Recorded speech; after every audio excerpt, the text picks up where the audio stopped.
Marc a remarqué une petite fille dans sa classe nommée Julie. Ses cheveux s'éclaircissaient de jour en jour. Julie écoutait toujours attentivement en cours. Chaque jour après l'école, Julie courait vers Marc pour lui dire au revoir. Un jour, Marc n'a plus pu se retenir.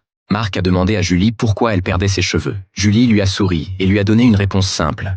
Le cœur de Marc s'est serré. La mère de Julie semblait avoir compris quelque chose. Elle s'est approchée, voulant dire quelque chose. Mais finalement, elle n'a rien dit. Marc a compris pourquoi elle gardait le silence. La mère de Julie voulait simplement que sa fille soit traitée comme les autres enfants. Marc a retenu ses larmes, souriant en lui faisant signe de la main. À partir de ce jour, Marc a commencé à prendre soin de Julie. Marc ne pouvait pas changer le destin de Julie, mais il pouvait rendre son monde un peu plus chaleureux. Julie était toujours si gentille, si douce. Son sourire brillait plus fort que le soleil. Julie avait dit à Marc que la seule chose qui l'attristait, c'était de voir sa mère pleurer seule derrière une porte fermée. À ce moment-là, le cœur de Marc s'est brisé. Julie était si jeune, et pourtant, elle savait déjà réconforter les autres. Un jour, Julie n'est soudainement pas venue à l'école. Un sentiment étrange l'a envahi. Marc a rassemblé toute la classe. Ils ont préparé un cadeau pour Julie. Un petit cadeau rempli d'amour et d'attention. Quelques semaines plus tard, la nouvelle qu'ils redoutaient tous est finalement arrivée.